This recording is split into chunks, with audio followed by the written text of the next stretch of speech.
Donc rebonjour à tous, bienvenue pour cette deuxième partie du cours 10, suite et j'espère fin de tout ce qui est transformation dans le plan. Bon, alors dans la première partie de cours, nous avons rappelé les notions que nous avons introduites au cours 9 sur les transformations dans le plan. Et puis là, on a commencé à voir différentes transformations particulières, donc l'homothétie, la projection actuellement, qu'on vient de terminer. Et maintenant, on va attaquer encore d'autres transformations, donc comme la symétrie. Donc la symétrie.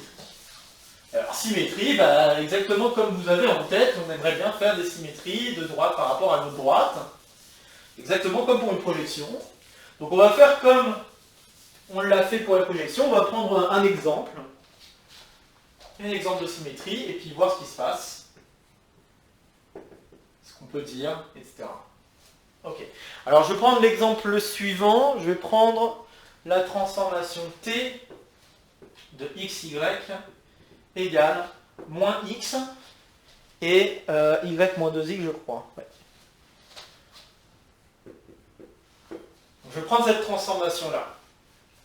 Alors si je prends cette transformation-là, et bon, on se dit pour la projection, on avait dû vérifier que t de t, c'est la même chose que t, en fait, appliqué une seule fois. Eh bien, voyons ce qui se passe si je fais t de t ici. Donc si je fais t de xy, bon ça c'est égal à t de moins x, y moins 2x. Ok, maintenant je réapplique. T de ça, alors qu'est-ce que ça veut dire? Ça veut dire que je dois faire moins x, donc c'est-à-dire que je dois mettre un moins devant celui-ci, et puis ici je dois faire y moins 2x, donc je dois faire y moins 2x, c'est le nouveau y si vous voulez, moins 2 fois moins x. 2 fois moins x. D'accord? Donc vous voyez, si on veut bien faire les compositions comme je viens de le faire, il faut faire attention que ça c'est le nouveau grand x si vous voulez, et ça c'est le nouveau grand y. Et j'applique la formule, donc grand x devient moins grand x, et ces deux vecteurs-là donnent donc en deuxième composante grand y moins 2 fois grand x.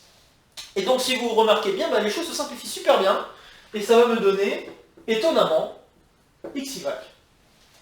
Donc c'est-à-dire que si j'applique deux fois la transformation, je retombe sur mes pattes, c'est-à-dire que je retombe sur le vecteur de départ. Ok, donc c'est ça une symétrie. Alors, pensez aux symétries que vous faisiez axiales par rapport à une droite. Ok, si vous repensez à ça, on est d'accord que si vous faites une fois la symétrie, vous allez obtenir un nouveau point. Mais si vous faites une deuxième fois la symétrie, donc en partant de ce nouveau point, vous allez revenir au point de départ. Donc ça coïncide bien avec la notion de symétrie que vous aviez en tête, que vous avez peut-être déjà appris lors des années précédentes d'école. Et pareil pour la projection, au fait, au passage, la projection, j'ai parlé de projection que vous faisiez en faisant une perpendiculaire et vous voulez l'intersection, des choses comme ça. En fait, c'est le fait de chercher des intersections entre un point, une droite parallèle, des choses comme ça, ça revient à faire des projections. D'accord? Donc vraiment, les choses commencent à coïncider un peu plus avec ce que vous connaissiez déjà. Donc j'espère que vous vous en rendez compte. Et donc voilà ce qu'est une symétrie. Et donc la définition d'une symétrie centrée en zéro, ça va être la suivante. Donc définition. Une symétrie. Bon, il se trouve que même symétrie pas forcément centrée en zéro, ça va pouvoir faire. On va pouvoir l'écrire de la même manière. Donc une symétrie est une transformation. Bon, ici, on va la faire centrée en 0, donc du coup, il faut que je dise linéaire. Est une transformation linéaire t telle que, pour tout vecteur u de v, t de u, c'est égal à u. Et pareil que pour les projections, de la même manière que pour les projections, là on peut retraduire ce que je viens d'écrire en termes de transformation, en termes de matrice. Donc, en particulier,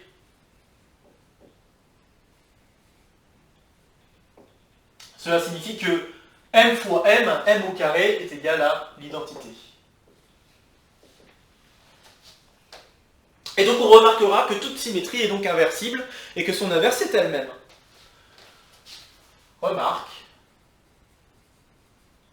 Contrairement aux projections, les seules matrices inversibles, c'était l'identité et 0. Bon bah là, cette fois-ci, les matrices inversibles, c'est tout le monde. Il y a toutes les matrices toute matrice qui représente une symétrie est inversible et son inverse, ça c'est par contre très particulier, son inverse c'est elle-même. Donc remarque, toute matrice donc toute matrice M représentant une symétrie, associée à une symétrie, devrais-je dire,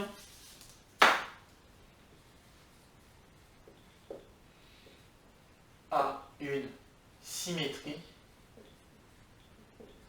est inversible et son inverse est M-1 qui est égal à lui-même. D'accord ? Donc, et ça peut on peut caractériser les matrices symétriques comme ça, comme étant les matrices telles que leur inverse est égal à elles-mêmes. C'est une façon de les caractériser. Donc là, on peut le vérifier en prenant la matrice associée à cette transformation. Donc si je prends la matrice associée à cette transformation, je fais bien attention. Donc ce qu'il y a devant x moins 1, y0 pour la première ligne. Et dans la deuxième ligne, ce qu'il y a devant x, c'est moins 2. Ce qu'il y a devant y, c'est 1. Il faut juste faire un peu attention. Donc si je prends cette matrice et que je l'élève au carré, bah, qu'est-ce qui se passe? Donc j'ai moins 1, 0, moins 2, 1. Moins 1, 0, moins 2, 1. Donc, moins 1 fois moins 1, ça fait 1. Et là, on a mon 0, donc 1. 0 fois moins 1, 0. 0 fois 1, 0. Ici, nous avons moins 2, donc plus 2, moins 2, 0. Et là, nous avons 0, 1 fois 1, 1. Voilà. Donc, en effet, M au carré donne bien l'identité. Bon. Alors, comme pour les projections, on va faire pareil, on va regarder le polynôme caractéristique. Donc, voyons ce qui se passe pour le polynôme caractéristique. Hop.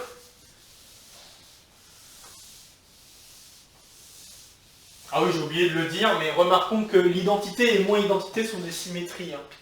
Donc, remarque encore. Identité et moins identité sont des symétries.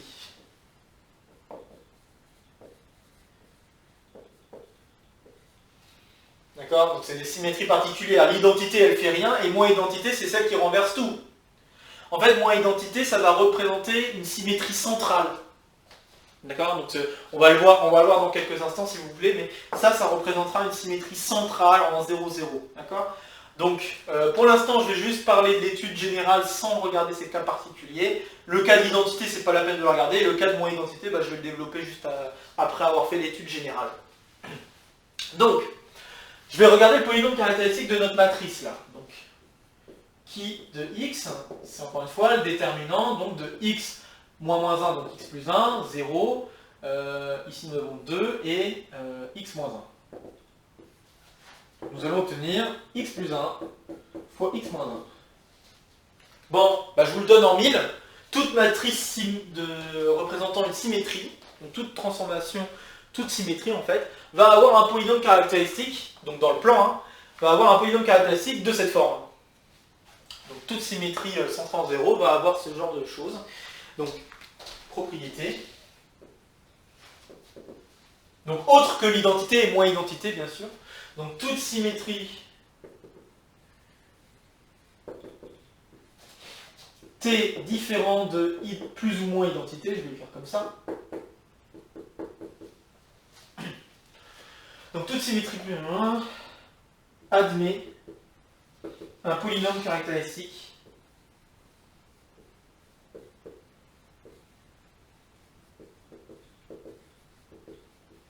de la forme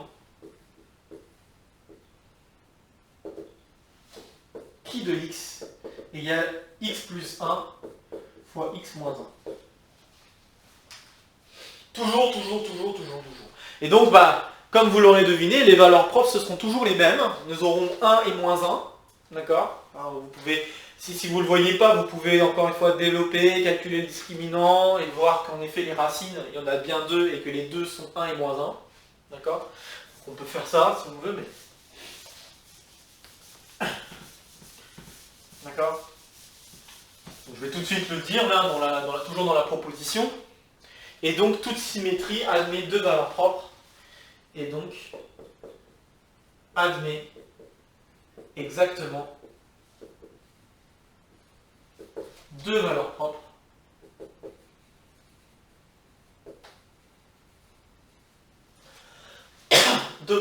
moins 1 et 1.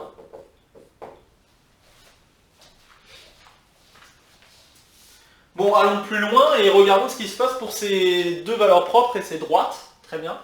Alors, si je regarde donc les vecteurs u, x, y, donc toujours avec l'exemple de notre matrice, donc si je prends les vecteurs u, x, y tels que, alors c'était moins 1, 0, moins 2, 1, fois x, y est égal à x, y, donc voyons déjà pour la valeur propre 1, donc si j'ai ça, alors le système d'équation c'est moins x égale x, et je vais avoir 2y moins x qui doit être égal à donc 2y moins x est égal à y. Est-ce que j'ai fait une bêtise?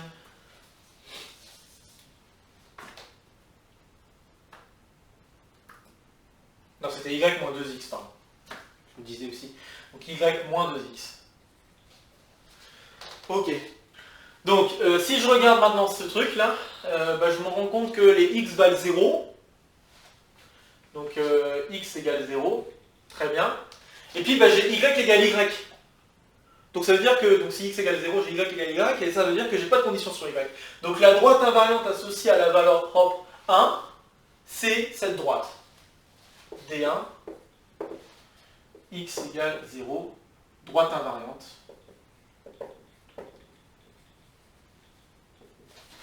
Pour lambda égale 1.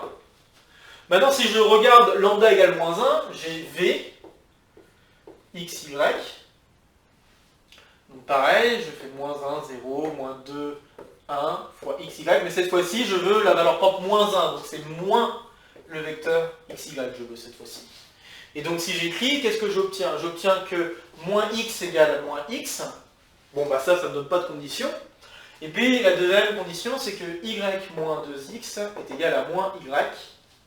Et donc on se rend compte qu'en fait, en résolvant, y doit être égal à x. Et donc la deuxième droite invariante, donc d-1, devrais-je dire, en mettant la valeur propre en bas, c'est y égale x. Donc, droite invariante pour lambda égale moins 1. Ok. Et bien voyons un petit peu ce qui se passe si je fais un petit dessin pour voir si en effet il y a bien une traduction particulière avec les droites. Et en effet il va y en avoir une. Donc je vais refaire appel à GeoGebra. Donc là j'ai remis l'image. Après je vais encore la mettre de côté juste quelques instants pour qu'on puisse voir ce qui se passe. Donc je vais tracer la droite x égale 0 comme tout à l'heure. J'ai tracé la droite x égale y. Donc tout à l'heure je ne l'avais pas dessiné, x égale 0, parce que tout à l'heure j'avais pris juste des points et j'avais juste fait les images pour qu'on puisse voir des choses. Très bien, et puis je vais prendre quelques points juste pour voir ce qui se passe. Je vais en prendre deux. Disons que je vais prendre ce point-là, et puis disons, alors peut-être plutôt là, disons ce point-là. Ok, donc si je prends ces deux points, et que je fais, donc là il faut que je prenne une matrice aussi, parce que j'ai oublié de l'écrire, donc la matrice moins 1, 0, virgule, moins 2, 1. Donc je prends cette matrice, et si je prends cette matrice, eh bien je vais appliquer, comme prévu, la matrice à C par exemple. Je ne sais pas si on voit. Ah ça y est, on le voit. Ok, très bien. Et puis je vais appliquer la matrice à D aussi. Donc J'étais en train de me dire si on le voyait, mais on ne le voyait pas. Donc M, D. Ah si, ça y est, on le voit. Ok, très bien. J'ai peut-être raté. Donc je vais mettre en rouge les couleurs. Hop. Pour les images. Donc, hop. Et en fait, ce qu'on doit remarquer cette fois, hop. Donc ce qu'on doit remarquer cette fois-ci, c'est que si je fais la droite DD', hop. Donc si je fais la droite DD', ou si je fais la droite CC', et bien ces droites sont parallèles. D'accord? Et parallèles à Y égale X. D'accord? Donc en fait, on se rend compte que ce qu'on a fait, c'est qu'on a juste changé, entre guillemets, la composante en la droite X égale Y. C'est exactement ce qui se passe, puisque on l'a changé en un moins. On a moins 1. D'accord? Et pour la composante en X égale 0, bah en X égale 0, vous voyez que bah là, cette fois-ci, bon, c'est un petit peu moins facile à voir ce qui se passe, mais on peut remarquer que la distance reste la même par rapport à X0. D'accord? Donc si vous regardez, si vous remarquez bien l'intersection, si vous prenez l'intersection en fait, voilà, je vais dire ça plutôt, si je prends l'intersection des deux droites, je vais dire ça comme ça sera mieux. Donc si je prends l'intersection des deux droites, ben en fait on se rend compte que ces intersections sont les milieux des segments CC', DD'.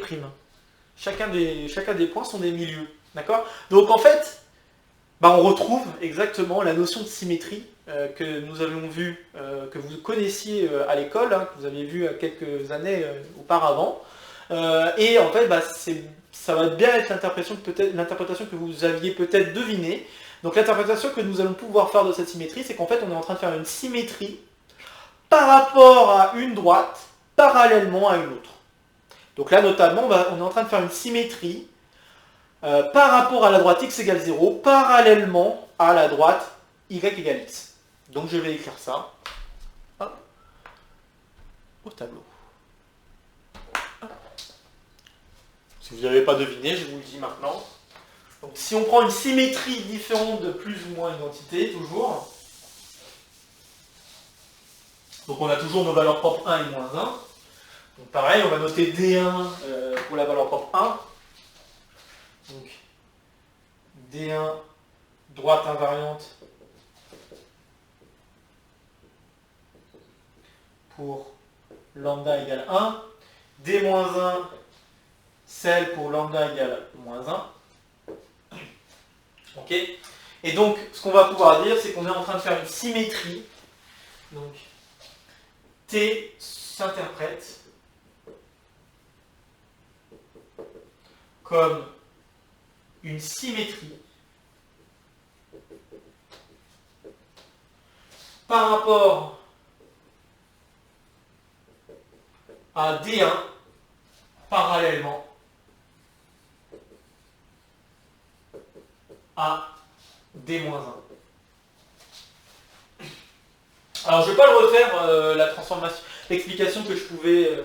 je vais pas refaire comme quoi, à partir de l'interprétation géométrique, je peux en faire le sens contraire, c'est-à-dire que si je me donne deux droites et je dis bah, je veux une symétrie par rapport à une droite, parallèlement à une autre droite, je peux retrouver une matrice, d'accord? Donc je pourrais le faire. Mais j'aimerais vous montrer un lien un peu particulier entre projection et symétrie.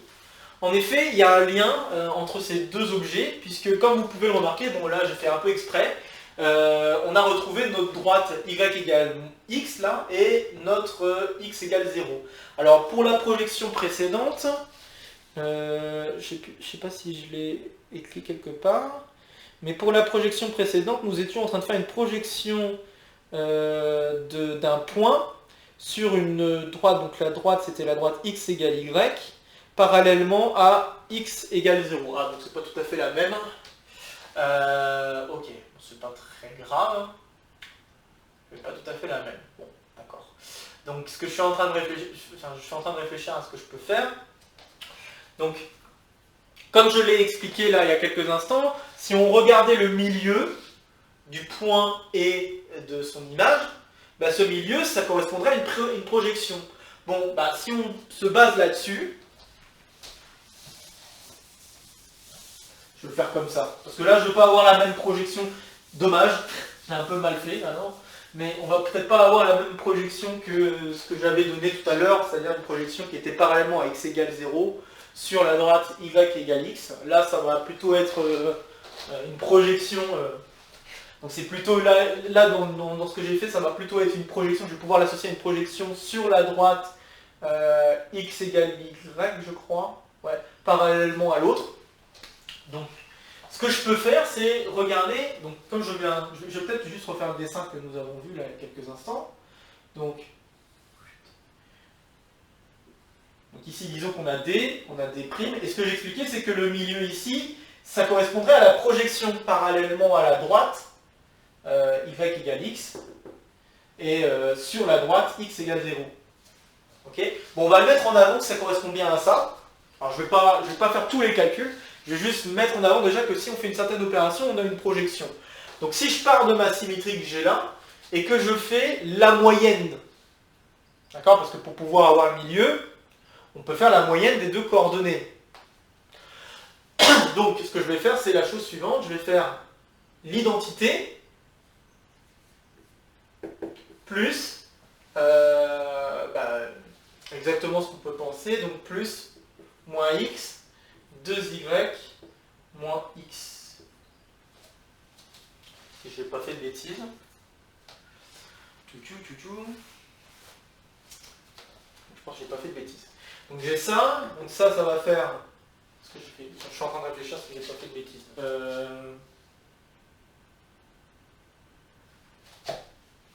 Non, c'était moins 2x. C'était y moins 2x. Ouais. Voilà, c'est mieux. Donc, si j'additionne les deux, ce que j'obtiens, c'est 0 et 2y moins 2x. Ok. Donc, si je considère maintenant la transformation qui a xy, donc ça ici c'était xy, et ici nous avions moins x, y moins 2x. Okay. Donc ce que j'ai fait, c'est que j'ai fait le milieu a pour coordonner cette chose-là, et je considère maintenant la transformation donnée par ça. 0, 2y moins 2x.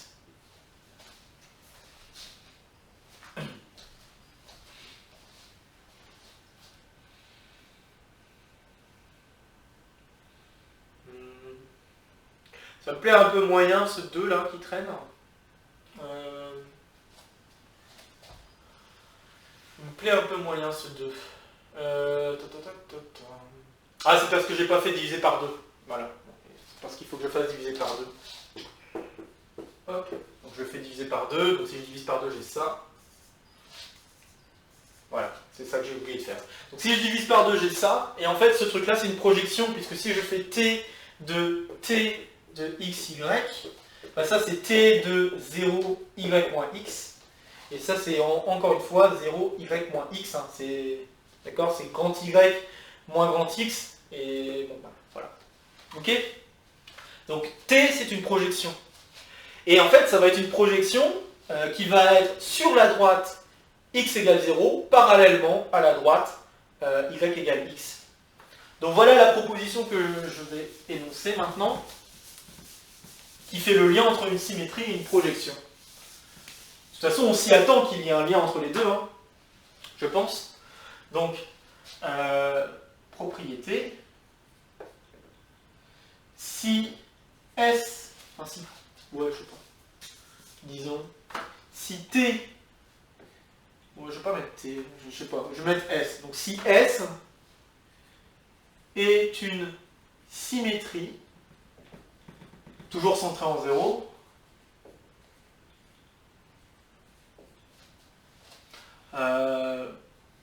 parallèlement à une droite D,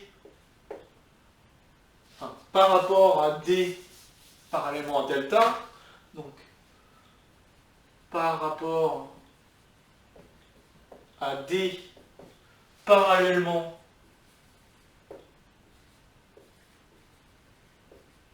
à delta, alors la transformation T t qui est égal à, donc si vous l'avez compris, j'ai fait la moyenne entre l'identité et la symétrie. Alors t qui est égal à ça, et la projection sur, donc on disait par rapport à D, donc ça va être sur D, puisque là c'était, donc au début on disait par rapport à x égale 0, ouais, c'est ça, puisque x égale 0 c'était valeur propre 1, donc voilà, donc projection sur D, parallèlement à, parallèlement à delta.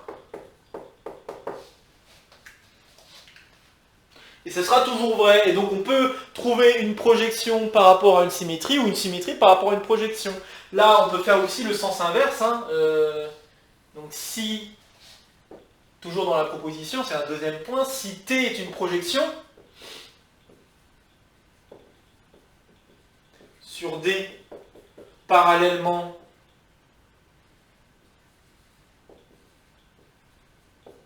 à delta, alors la transformation S qui va être égale, donc il faut juste modifier un petit peu cette égalité. Donc pour modifier cette égalité, on peut faire x2 et mettre l'identité. Donc S est égal à 2t moins identité, est une symétrie, et la symétrie par rapport à D parallèlement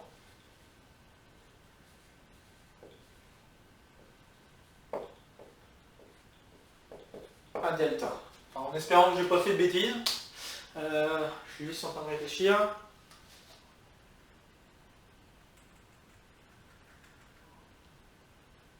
Je pense que j'ai pas dit de bêtises.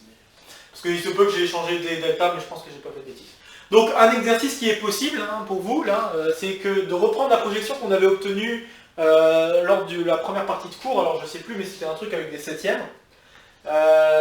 Peut-être de souvenir, c'était un septième. Je sais plus ce qu'on avait. Enfin bref, on pourrait retrouver la symétrie associée à la projection du cas précédent. Donc ça peut être un exercice. Déterminer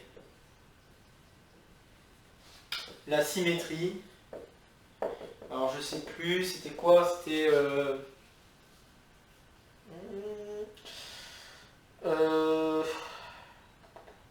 je crois que c'était sur la droite qui était comme ça, donc la droite qui était comme ça devait être 2x plus y, je crois. Donc c'est ça. Donc ça doit déterminer la symétrie par rapport à la droite D. Donc ça je m'en souviens un peu, 2x plus y égale 0, parallèlement à donc la droite D parallèlement à delta qui avait pour équation, je crois que c'était x moins 3y égale 0. Voilà. En s'aidant de la projection qu'on a déjà calculée. Donc c'est-à-dire que ce n'est pas la peine de faire tous les calculs, vous avez déjà la projection, juste utiliser le petit calcul qu'on vient d'énoncer ici pour passer de l'un à l'autre et c'est gagné. Donc voilà ce qu'il en est des symétries par rapport aux droites. Très bien, alors on va pouvoir passer à un autre type de transformation qui sont les rotations. Donc nous allons parler maintenant de rotation. Et avant cela, peut-être parler aussi de ce qu'est une matrice orthogonale.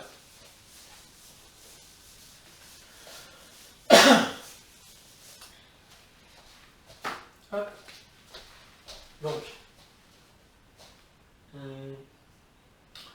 Donc D, je vais appeler ça matrice, enfin transformation orthogonale et rotation.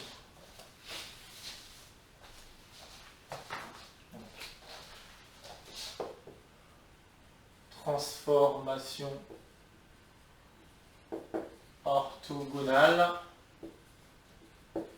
et rotation.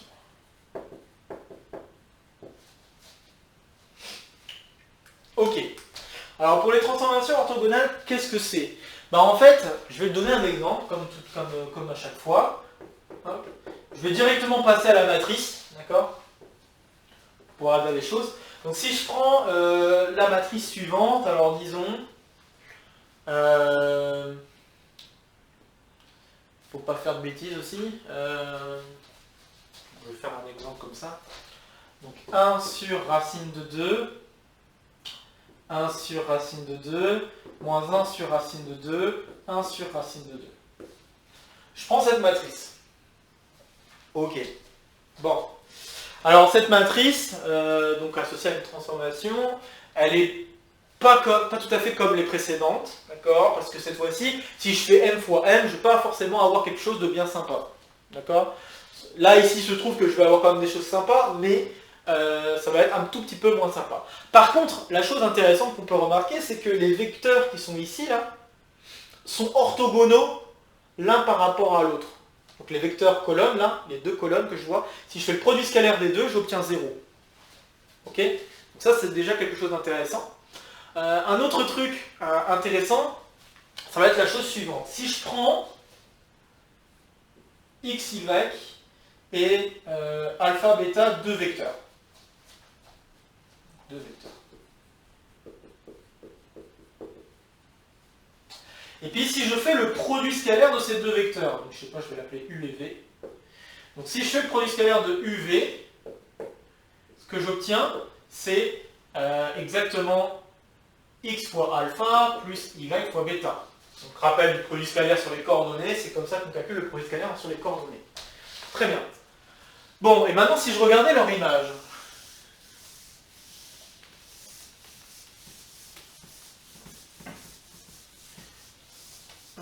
On va très vite passer aux rotations, mais j'aimerais parler un petit peu de matrice orthogonale parce que je trouve que c'est quand même quelque chose d'assez intéressant. Et il le sera d'autant plus quand on passera en dimension supérieure. Donc si je fais, notamment dans R3, si je fais maintenant le produit scalaire de m fois u avec m fois v, qu'est-ce qui se passe si je fais ce produit scalaire? Eh bien, faisons-le. Donc le produit scalaire des deux, alors bon, il faut calculer l'image de chacun des deux vecteurs. Hein, donc m fois u, ça va être, en haut j'ai x moins y sur racine de 2, en bas j'ai x plus y sur racine de 2. Et je fais le produit scalaire avec alpha moins bêta sur racine de 2, alpha plus bêta sur racine de 2. Donc là pour l'instant j'ai juste calculé les images. Et maintenant je me lance à faire le produit scalaire. Donc si je fais le produit scalaire, qu'est-ce que j'obtiens? J'obtiens x moins y fois alpha moins bêta sur racine de 2 fois racine de 2, ça fera 2. Alors là, il va falloir commencer à savoir manipuler les racines carrées. Peut-être que ça serait bien de rappeler ce que ça fait les racines carrées. Donc racine carrée de racine carrée. Enfin, quand je fais racine carrée d'un nombre au carré, ça enlève la racine carrée. Donc là, c'est exactement ce qui s'est passé. Racine de 2 fois racine de 2, ça fait 2. Ok? Bon. Donc j'ai ça, plus x plus y fois alpha plus bêta. Là, encore une fois, racine de 2 fois racine de 2, ça fait 2. Continuons le calcul jusqu'au bout. J'ai x alpha. Alors je vais tout mettre je vais mettre le sur 2 en facteur si vous voulez bien.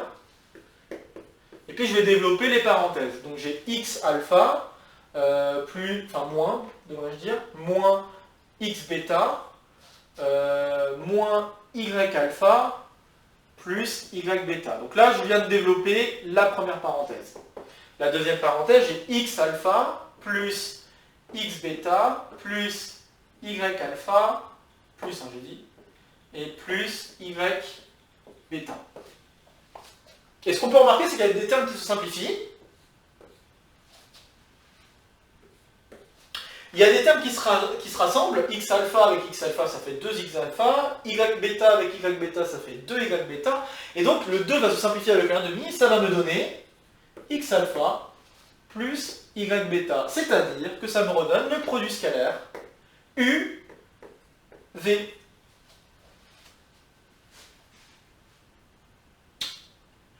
Et bien voilà la propriété que vont vérifier les matrices orthogonales et qui donne la définition, enfin qui peut donner une définition de matrice orthogonale. Okay, donc une matrice orthogonale a la bonne propriété que si, ou une transformation orthogonale a la bonne propriété que si je prends deux vecteurs et que je fais leur transformation, alors le produit scalaire des deux vecteurs de départ donne la même chose que le produit scalaire des deux vecteurs liés à la transformation. Alors je vais juste ajouter quand même, je vais juste définir un vecteur orthogonal directement par rapport à une transformation orthogonale par rapport à sa forme, et à partir de la forme, je donnerai la proposition. Donc, définition. Une transformation T linéaire, donc une transformation linéaire est dite linéaire T est dite orthogonale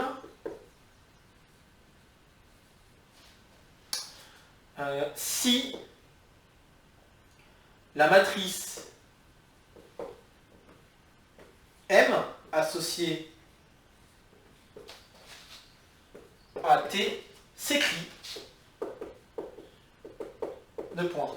M, je vais l'écrire de manière générale, A, B, C, D, mais ce que je veux, c'est que la norme de AC, donc ce que je veux, c'est que A carré plus C carré égale 1. Je veux que B carré plus D carré égale 1. Donc ça signifie que la norme des deux vecteurs vaut 1, chose qu'on n'a pas vérifiée ici, mais on peut le vérifier. D'accord? Et je veux également que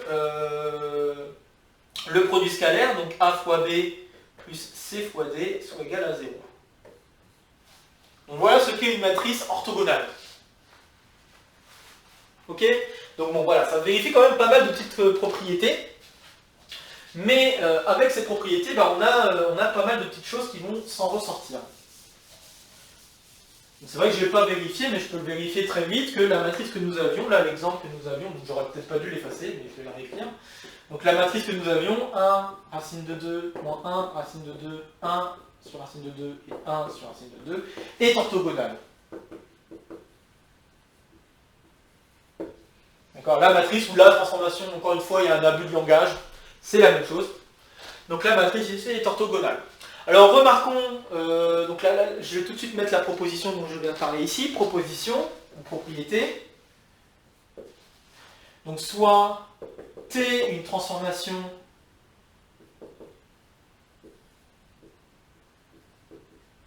orthogonale.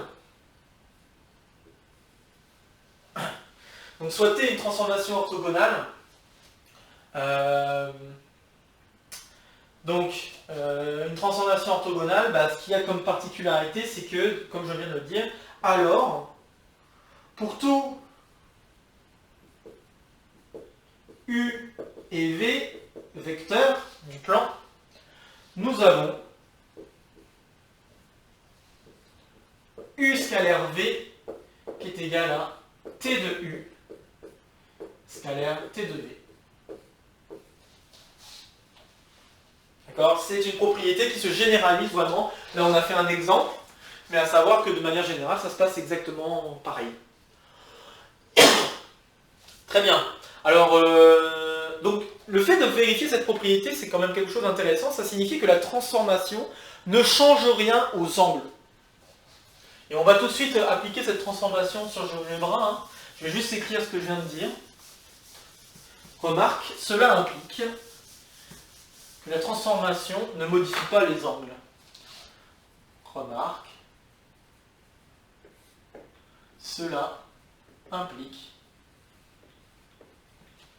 que la transformation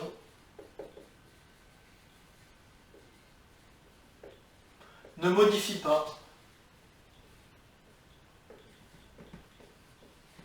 les angles.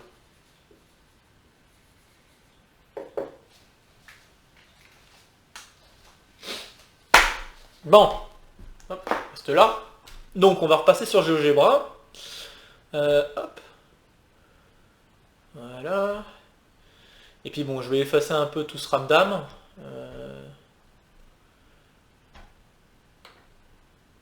Effacer. Et puis je vais remettre mon image, juste pour qu'on puisse voir aussi ce qui se passe.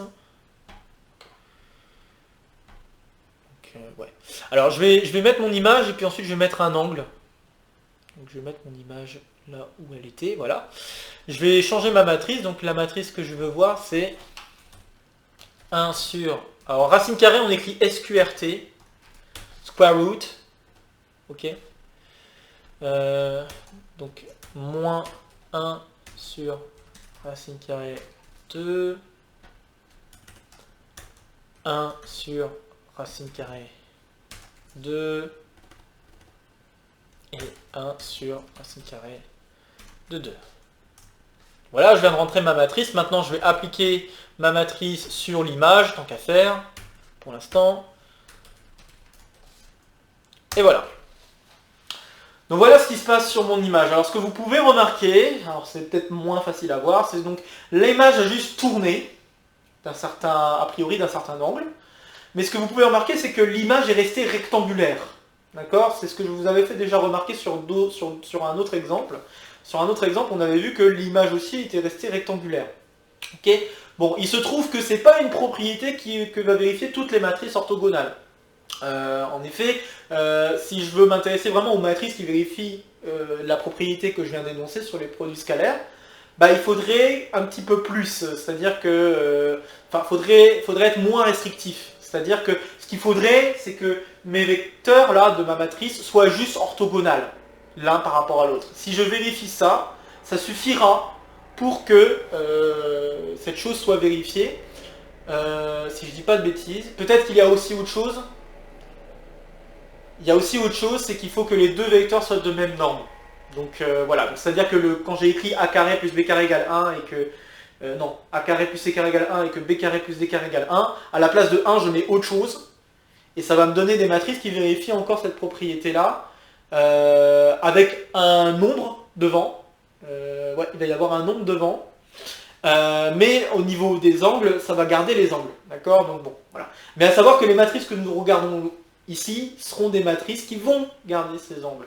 Alors ça peut être l'objet d'un exercice, hein, justement, de se poser la question quelles sont les matrices qui gardent les angles. Donc qui gardent les angles, c'est-à-dire si j'ai deux vecteurs et que je fais leur produit scalaire, quelles sont les transformations telles que si je fais l'image de chacun des deux vecteurs, le produit scalaire de l'image de ces deux vecteurs va être égal à une certaine constante près, le produit scalaire de ce que nous avions UV. D'accord? Bon, voilà. C'est une petite aparté, ça peut être un petit exo, mais voilà. Nous, on va s'intéresser essentiellement à ces matrices orthogonales, parce que ces matrices orthogonales vont être très simples, et en fait vont être liées à la transformation que j'ai énoncée en D, qui va être les rotations. Donc, justement, pour mettre en avant ces rotations, on peut se remarquer que si je changeais un tout petit peu, donc là je ne l'ai pas fait, donc le fait que ça garde les angles, c'est le fait qu'on garde l'image en termes d'angle droit. Ce que je voulais dire, c'est que ce que je vais faire maintenant, c'est que je vais tout de suite énoncer la propriété qui donne toutes les matrices orthogonales.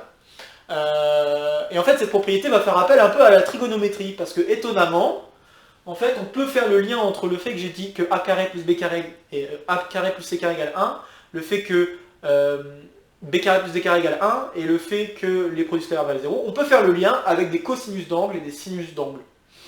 Et je vais le faire maintenant. Donc si je remplaçais dans ma matrice, donc je vais mettre un paramètre en jeu, comme je l'ai fait tout à l'heure. Donc je vais mettre... Et c'est à ce moment-là que je vous disais, je vais m'amuser à faire tourner mon image, ben c'est maintenant. Donc je vais mettre mon paramètre t. Et en fait, il se trouve que les matrices orthogonales vont avoir toute la même forme, qui est celle que je suis en train d'inscrire à la place de M.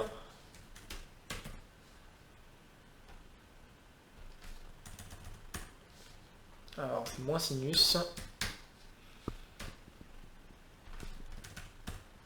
Et cosinus.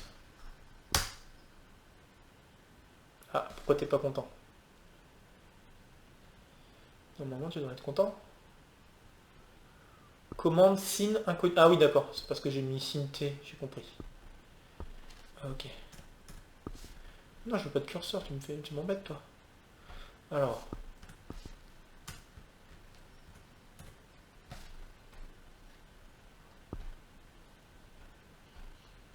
Donc là, normalement, ça doit être bon. Il a bien écrit la matrice. Ah non, il n'a pas écrit. Ah, bon, je recommence. Donc, cosinus t. On va y arriver. Moins sinus t. Sinus t. Et cosinus t. Voilà. Bon. Donc là, et maintenant ce que je vais faire, je vais m'amuser à faire tourner mon image, comme je l'ai dit. Donc j'anime.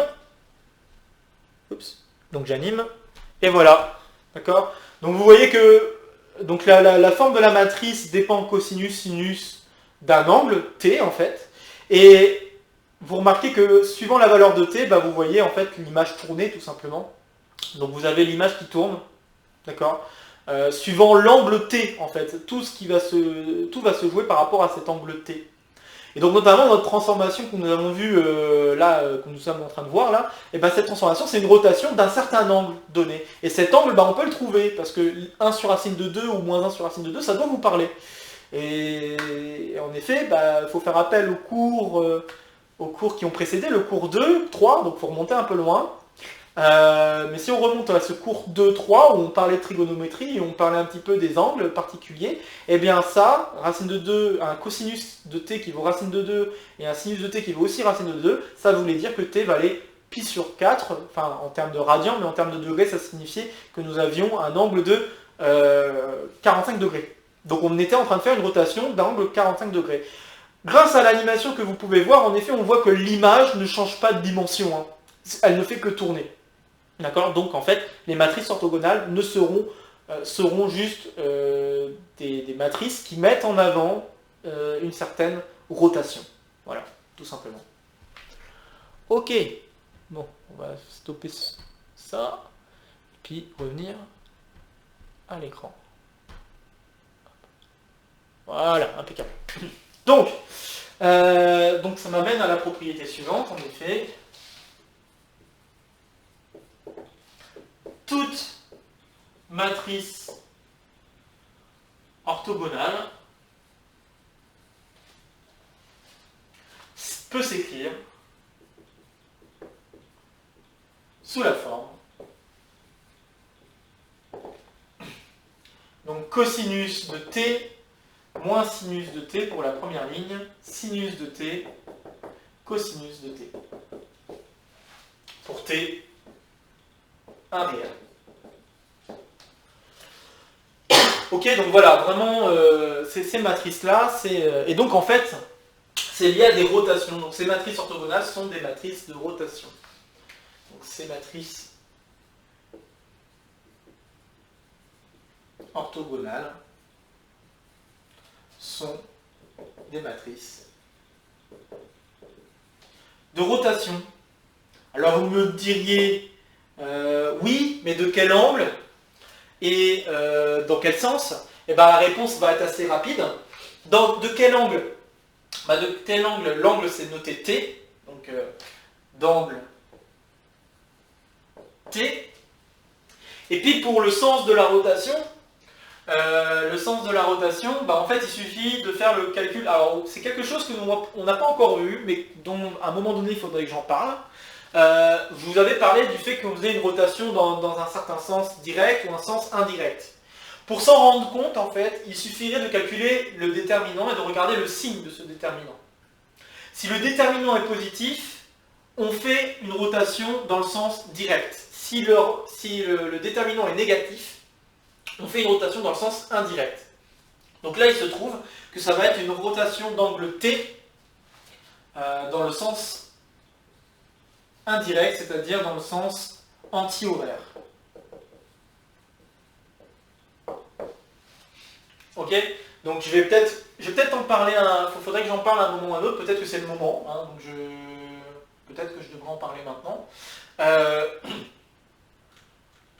Je sais pas, je préfère peut-être attendre un peu avant d'en parler, mais voilà, pour connaître le sens, hein, donc je vais peut-être mettre ça en remarque. Pour connaître le sens de l'orientation. Donc pour connaître le sens de l'orientation, de la rotation, pas de l'orientation, je fatigue, de la rotation, il suffit de regarder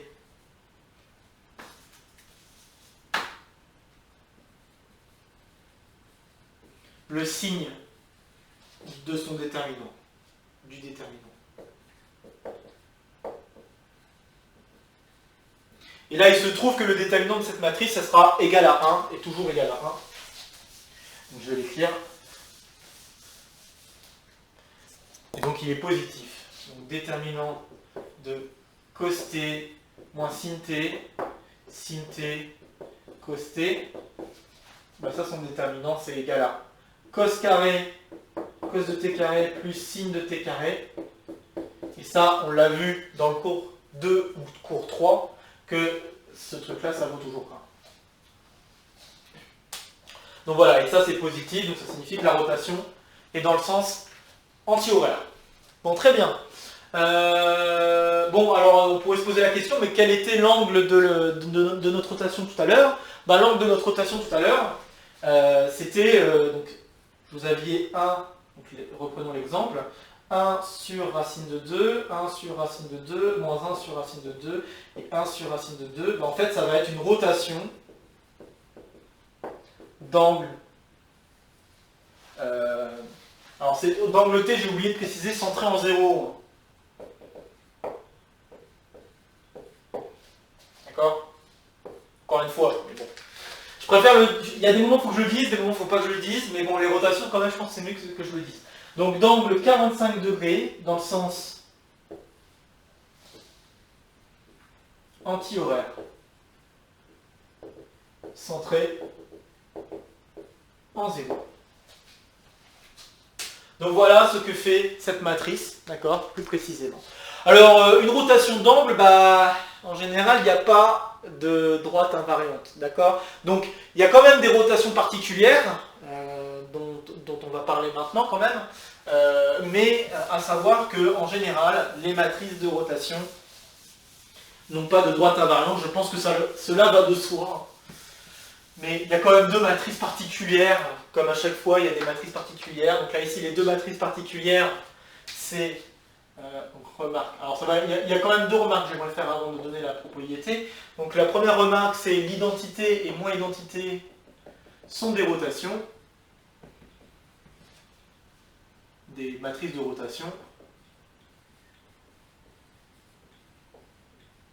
D'accord? Et en fait, les rotations associées, c'est pour identité, c'est 0, et pour moins identité, c'est 180 degrés. Ok? Voilà. Et puis, qu'est-ce que j'avais... Oui, l'autre truc intéressant, c'est que si je regarde la matrice inverse, donc en fait, une matrice de rotation est toujours inversible. M orthogonale, même, devrais-je dire. Orthogonale est toujours inversible. Inversible. Et son inverse, bah en fait, c'est sa transposée. Son inverse, c'est sa transposée. Je vous laisse le vérifier, le checker sur ce type de matrice. Vous allez voir, ça va très vite. Bon. Et donc, propriété. Toute matrice de rotation, donc toute matrice de rotation différente de identité et moins identité, n'admet aucune droite invariante. Donc là, en fait, on est dans le cas où le delta pour le polynôme caractéristique vaut quelque chose de négatif. D'accord? Donc, ok, alors, faisons l'explication. Si je calculais le polynôme caractéristique de ce truc-là, puisque comme tous les autres, on avait calculé le polynôme caractéristique, alors on va le faire ici. Donc, x moins cos t, sin t, moins sin t, et x moins cos t. Alors je vais avoir égal x moins cos de t au carré moins plus sinus de t au carré. Je développe l'identité remarquable, j'ai x moins 2 fois cos t fois x, enfin, j'ai oublié carré, x carré, x, et puis bah, après j'ai cos carré plus sin carré, donc ça va faire plus 1. Donc j'obtiens ça, ok. Je fais son delta maintenant, donc delta égale moins 2 fois cos t, donc je mets le b au carré, moins 4 fois a fois fois c. Donc j'obtiens ça, et ceci me donne 4 cos de t au carré moins 4. Et donc on remarquera que comme cos t est toujours une valeur comprise entre moins 1 et 1, ça aussi, je fais appel à la trigonométrie qu'on a vue au cours 2 et 3.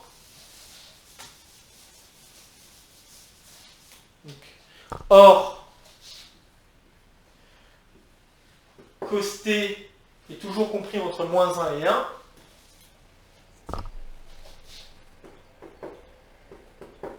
D'accord?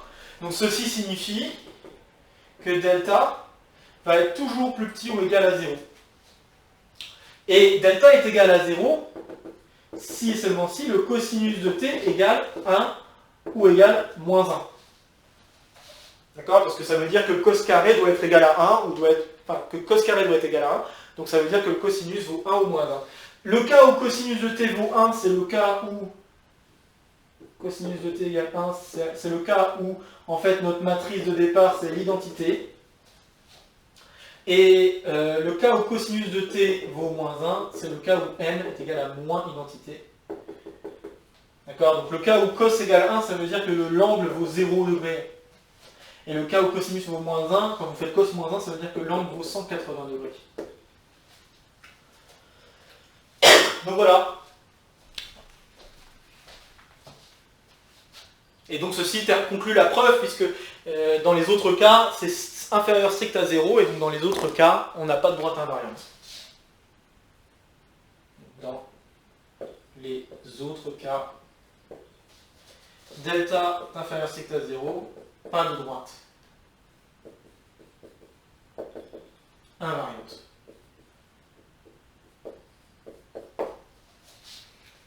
Donc voilà une preuve comme quoi une rotation n'a pas de droite invariante.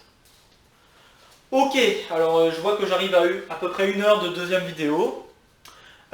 Donc c'est bien, parce que je pense que j'ai dit les transformations, j'ai pu donner toutes les transformations essentielles, et à savoir que toutes les transformations que nous avons énoncées peuvent s'écrire, enfin peuvent avoir un lien avec toutes les transformations que nous avons dit jusque-là. Il n'y en a qu'une seule que nous n'avons pas parlé encore.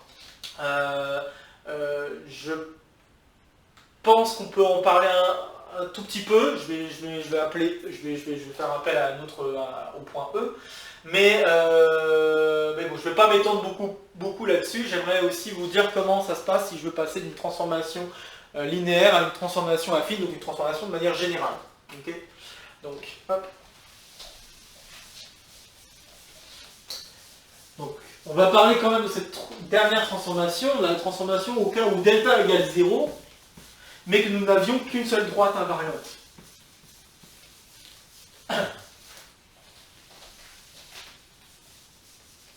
Et ce cas-là, c'est ce qu'on appelle une transvection.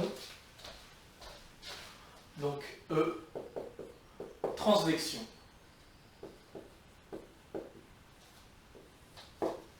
Alors, je ne vais pas faire tous les cas particuliers, je ne vais pas faire le cas général, mais ce que je vais faire, c'est juste un cas où je regarde les matrices, donc, définition, une transvection, est une transformation linéaire, toujours, T, qui s'écrit. Alors moi je vais écrire les transvections de la manière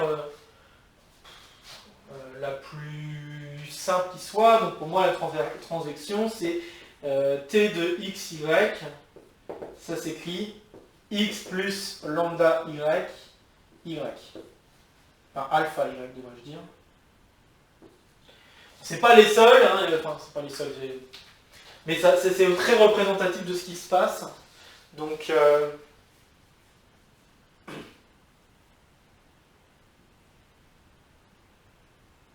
suis juste en train de réfléchir si je pouvais pas écrire ça autrement. Ouais.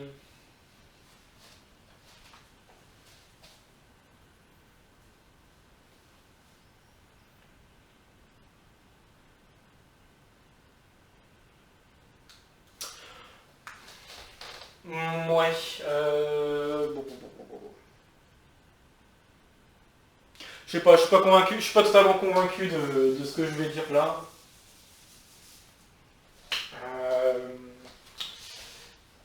Laissez-moi juste 2 secondes pour checker, parce que bon, je veux pas dire de bêtises. J'avais pas tout à fait prévu de parler de transaction, mais je viens d'y penser. J'aurais dû préparer ça, mais hop, tant pis. C'est pas grave. Je vais en parler quelques instants, je vais pas rester très longtemps. Et après, je vais vous dire comment on fait pour passer de... Et vous allez voir que ça va pas être très long. Hein.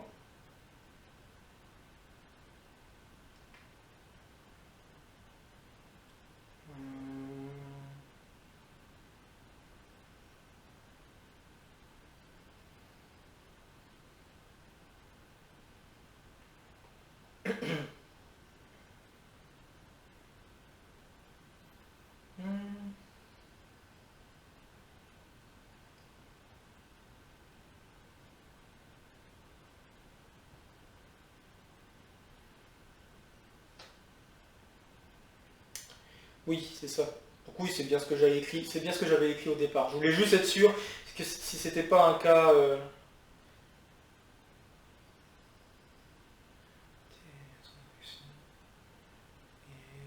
Pour matrice, une matrice du type suivant. Donc ouais. Alors peut-être que je devrais l'écrire un peu de manière un peu plus générale. Donc c'est une transvection, c'est une transformation linéaire. Qui admet qu'une unique droite invariante, je vais peut-être juste dire ça, qui admet une... Ouais.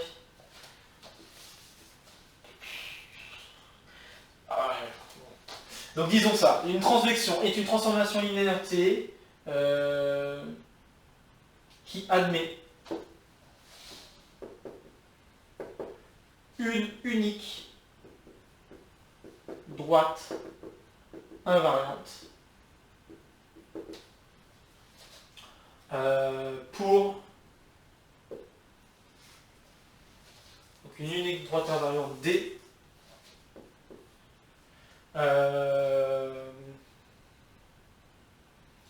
est telle que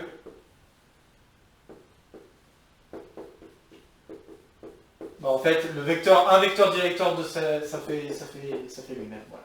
Donc l'image d'un vecteur directeur de cette droite, c'est lui-même par la transformation. Disons ça, comme ça au moins, voilà. Donc les transvections, c'est des choses comme ça, un petit peu plus bizarres. Ok. Et bon, je vais pas rentrer dans ces détails, même si voilà, il y a des choses qu'on pourrait dire, comme on pourrait parler de transvection en termes de composition de certaines choses, des trucs comme ça. Je ne vais pas rentrer plus dans ces détails-là peut-être, mais je vais juste donner des exemples de transvection. Donc les exemples bien connus, en tout cas d'une certaine, c'est la forme suivante. Donc si je prends la matrice suivante avec alpha différent de 0, et bien à chaque fois, ces trucs-là sont des transvections, donnent lieu à des transvections. Ok ? Et en fait, les transvections, on peut les comprendre comme j'ai un vecteur que je ne bouge pas et un autre vecteur dont je vais faire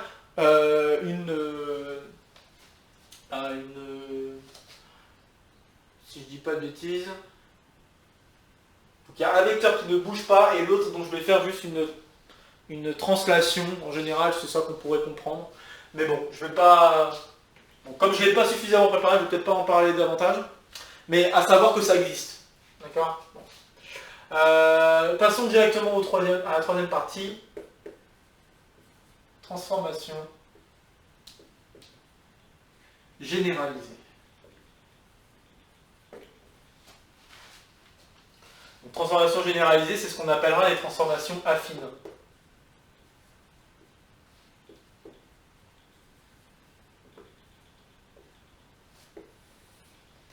Ben, en fait, une transformation affine, c'est la même chose qu'une transformation linéaire, mais juste qu'elle a été translatée d'un certain vecteur. Ok, donc il va falloir que je reparle de translation, de la transformation de translation. Donc, définition. Une translation par un vecteur V, d'accord, et une transformation. Alors une transformation qu'on va peut-être lui donner un nom particulier. Je vais l'appeler tau, donc un T un petit peu plus petit, un peu plus arrondi. Tau V défini par tau V de U, ça va être U plus V. Ok? Donc voilà une translation, donc en fait c'est juste additionner un vecteur, quoi. Un vecteur qu'on a fixé au départ. Donc pour tout U dans l'ensemble des vecteurs du plan. Ok. Alors bon, je pourrais faire des exemples, mais bon, comme le temps presse, je vais peut-être directement avancer vers la définition suivante. Donc la définition suivante, c'est une transformation affine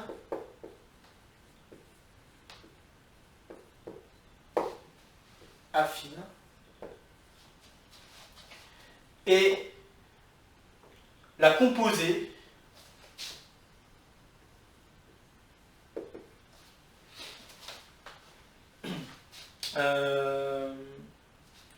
alors, est telle que, comment je pourrais faire ça,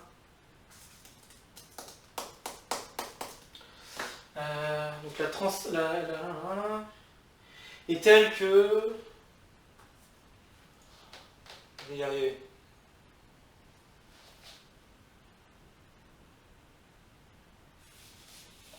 Donc une transformation affine et V est une transformation du plan, on va dire ça comme ça, une transformation du plan telle que, une fonction, je vais faire ça, une fonction de V vers V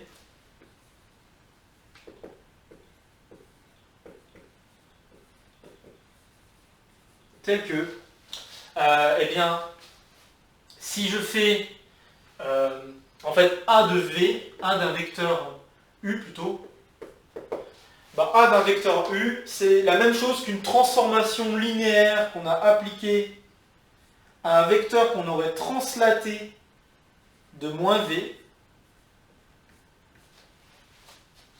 et ensuite que je retranslate de V.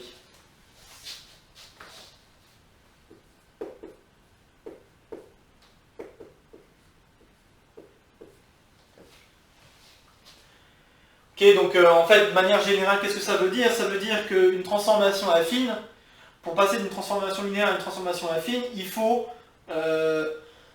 d'abord prendre le vecteur, lui enlever un certain vecteur particulier qui aura été trouvé, d'accord?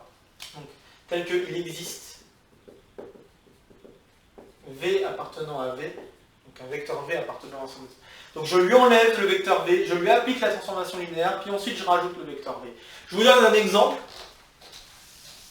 un petit exemple. Si je voulais faire la symétrie, donc je ne sais pas si je vais m'en souvenir bien là. Donc nous avions parlé tout à l'heure de la symétrie donc, qui a x, y. Donc si je prends t, x, y associe moins x, c'était quoi? Y moins 2x. Nous avons parlé de cette symétrie. Cette symétrie, c'était une symétrie par rapport à la droite x égale 0, parallèlement à y égale x. Ok. Si je voulais le faire par rapport à une autre droite parallèle à celle-ci, si au lieu de faire x égale 0, je voulais faire x égale 1, d'accord? Eh bien, ce que je pourrais faire, donc, ça c'était symétrie par rapport à, je sais plus, on va dire d, je sais plus les noms que j'ai donnés, d x égale 0, parallèlement à delta y égale x. Si je veux faire une transformation en x égale 1, ce que je peux faire, c'est prendre un vecteur qui appartient, enfin tel que, si je translate 0 vers, avec ce vecteur, le point d'origine avec ce vecteur, eh bien je vais me retrouver sur la droite x égale 0. Enfin, sur la droite x égale 1. Donc si par exemple je veux parler d'une symétrie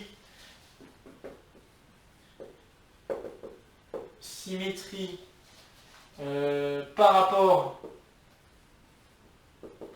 à la droite D1, disons, d'équation x égale 1, parallèlement à toujours la même droite, delta. Okay. Si je veux parler de cette symétrie, ce que je peux faire, c'est la transformation affine suivante, en prenant un vecteur. Donc ce qu'il faut que je prenne, c'est un vecteur qui est tel que le point... donc il faut que je prenne un point... disons ça, soit... prenons V, je vais prendre un vecteur particulier. Je vais prendre V comme étant juste...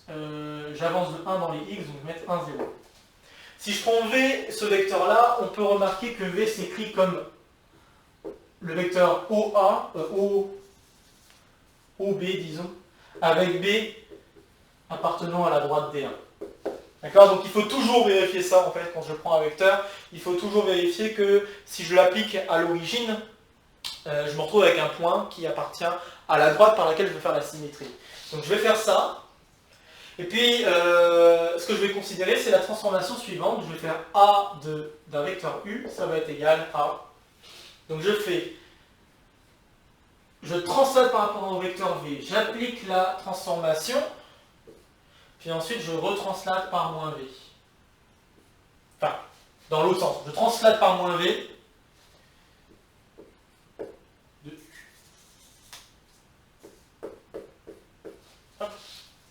Ok, je translate par moins V, j'applique ensuite la transformation qui correspond à la symétrie, puis ensuite je retranslate par le vecteur V. Je vais faire les calculs juste pour l'exemple, pour vous donner la transformation qu'on obtient. Donc là, ce que nous avons, c'est que A de xy, c'est égal à, je translate de V à la fin, j'applique T à la translatée de moins V, donc je dois faire moins 1 dans les x, donc j'ai x moins 1, y. Maintenant j'applique T, donc je fais translater de V, en appliquant T, ce que j'obtiens c'est 1 moins x, et y plus 2 fois, enfin 2 moins 2x, disons ça. Je fais ça, et puis ensuite, je retranslate de V, donc je rajoute 1, et ça va me donner 2 moins x, y plus 2 moins 2x. Remarquez que cette fois-ci, l'image de 0, c'est pas 0. L'image de 0, c'est 2, 2. D'accord? Et en fait, c'est à cela qu'on peut peut-être reconnaître un vecteur... qu'on peut reconnaître une transformation affine. Alors remarquez aussi que nous avons moins x, y, moins 2x, plus 2, 2. C'est-à-dire que là, on retrouve aussi la transformation linéaire. Donc je pouvais définir aussi ma transformation affine comme étant une transformation linéaire plus une translation. Je pourrais aussi définir les choses comme ça. Bon, très bien. Mais je voulais le définir de cette manière-là. Pourquoi? Parce que c'est comme ça que nous allons retraduire les transformations dans le plan à l'aide d'une transformation linéaire. D'accord? Donc je vais, sur les quelques minutes là que je suis en train de grappiller, je vais juste dire ce qu'il faut faire de manière générale si je veux avoir une symétrie par rapport à une autre droite qui passe pas en 0, 0, ou par rapport ou une projection par rapport à une droite, enfin sur une droite qui ne passe pas en 0, 0, ou une rotation par rapport à un point qui n'est pas en 0, 0. D'accord? Je vais juste dire ça. Donc pour traduire une transformation classique en géométrie. Donc quand je dis classique en géométrie, c'est que j'entends symétrie, projection, rotation, et peut-être d'autres, ok, homothétie aussi. Donc, toutes les transformations que nous avons vues, en fait, pour traduire une transformation classique en géométrie, vue jusqu'ici, centrée en l'origine, en une transformation quelconque.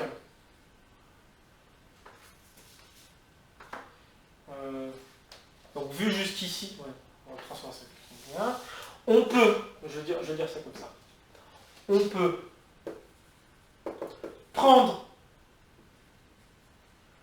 un ou le point, un ou le point B appartenant à l'objet invariant. Donc dans le cas des symétries, et projections, c'est une droite.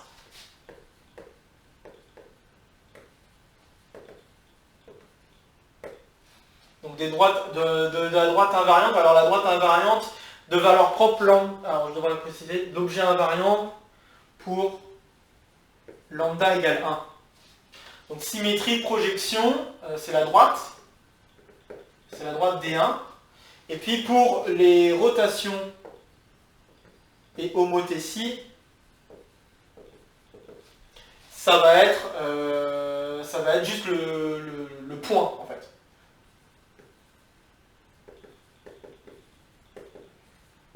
Ok. Et en fait, donc on peut prendre point B appartenant à là et considérer V égale OB, T égale la même transformation mais centrée en 0, 0. La même transformation mais centrée en 0, donc en l'origine, et faire la transformation, donc la transformation affine que je viens d'expliquer, tau V de T de tau moins V de U. Si je fais ça, ça va marcher, hein, d'accord. Cette transformation affine correspondra bien à la transformation qu'on aurait considérée. Donc, je suis encore en train de grappiller, mais juste pour vous donner un petit exemple de ce que je suis en train de dire, parce que ça peut ne pas être clair. Et je pense que la semaine prochaine, je démarrerai en redisant quelques mots là-dessus, sur ce que j'ai dit là. Et ensuite, on passera aux transformations dans l'espace. Donc, juste un exemple. Si je veux faire une rotation d'angle pi sur 3, d'angle pi sur 3 dans le sens direct, dans le sens anti-horaire, centré en, disons, B de coordonnées 1, 3. Si je veux construire cette transformation, pour construire cette transformation, ce qu'il me faut, c'est prendre le vecteur V égale OB. Donc ici, c'est directement 1, 3. Prendre la transformation associée à cette rotation. Donc là, la rotation pi sur 3, il faut juste que je connaisse cosinus de pi sur 3, sinus de pi sur 3. Cosinus de pi sur 3, c'est 1,5. Sinus de pi sur 3, c'est racine de 3 sur 2.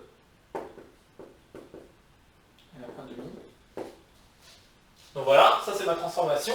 Et donc si je veux faire donc la rotation,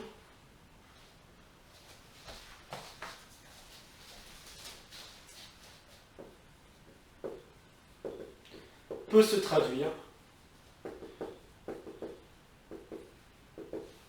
en la transformation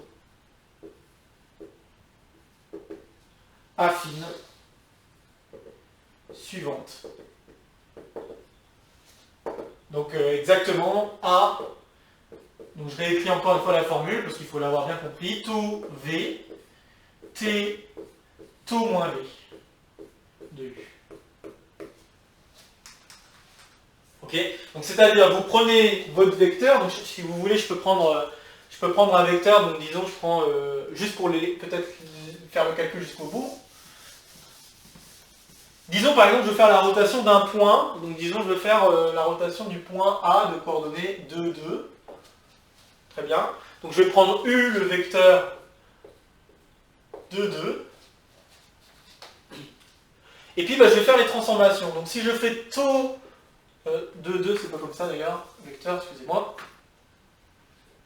Non, c'est juste que j'aimerais bien être clair, donc je vais faire l'exemple jusqu'au bout quand même, celui-ci. Donc taux moins V de U, ça veut dire que je dois faire 2, 2, moins 1, 3.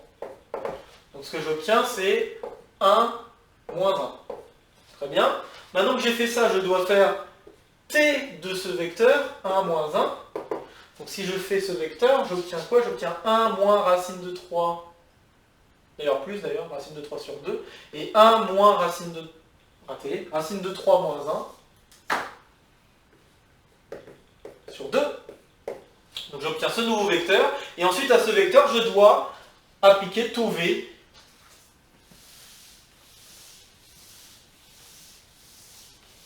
Donc si j'applique ensuite taux V à ce vecteur, donc ça veut dire que je dois ajouter 1 et 3, parce que j'obtiens c'est ça. Donc 1 plus racine de 3 sur 2 plus 1, et racine de 3 moins 1 sur 2 plus 3. Voilà. Et bien en ayant fait tous ces calculs, ce que je viens de trouver là, c'est l'image du point A. Donc en fait, si je note A', le nouveau point là, avec ses coordonnées, plus 1, et racine de 3 moins 1 sur 2 plus 3. Bah, ce point A', c'est l'image, et l'image de A par la rotation voulue. Donc c'est-à-dire que A', c'est l'image de A par la rotation d'angle pi. Enfin, pourquoi je mets pi sur 3? Excusez-moi.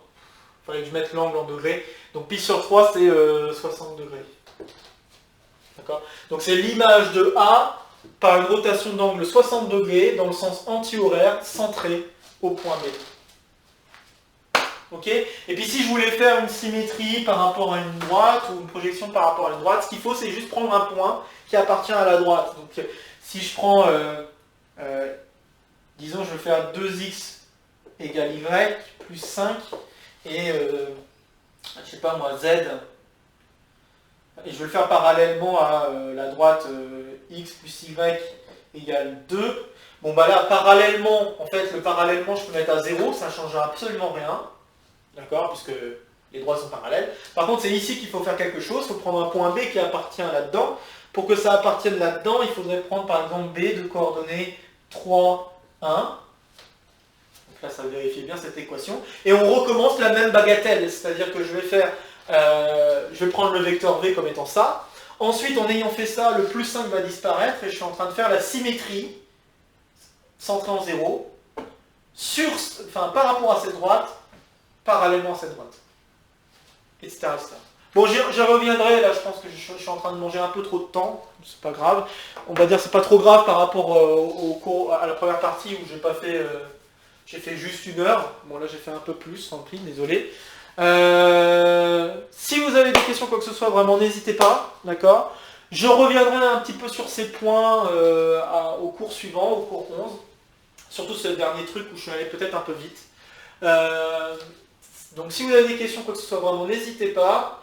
Vraiment n'hésitez pas à m'envoyer des courriels ou à venir aux séances questions-réponses, des choses comme ça, vraiment.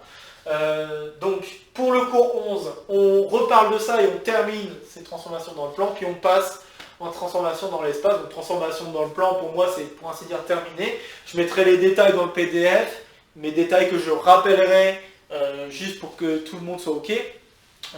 Et ensuite on passe au cours 11 où on parlera de transformation dans l'espace. Et vous verrez que les transformations dans l'espace, ça va être assez similaire aux transformations dans le plan. C'est juste qu'on a une dimension supplémentaire et qu'il peut se passer d'autres choses, comme des projections d'un point sur un plan, comme des symétries par rapport à un plan, des choses comme ça. Écoutez. Bon, sur ce, je vous laisse. Bonne semaine à vous, ou bon week-end, suivant quand est-ce que vous voyez cette vidéo. Et puis, je vous retrouve très vite pour la séance de questions-réponses et sinon, pour les prochains cours. Allez, salut à tous, bye.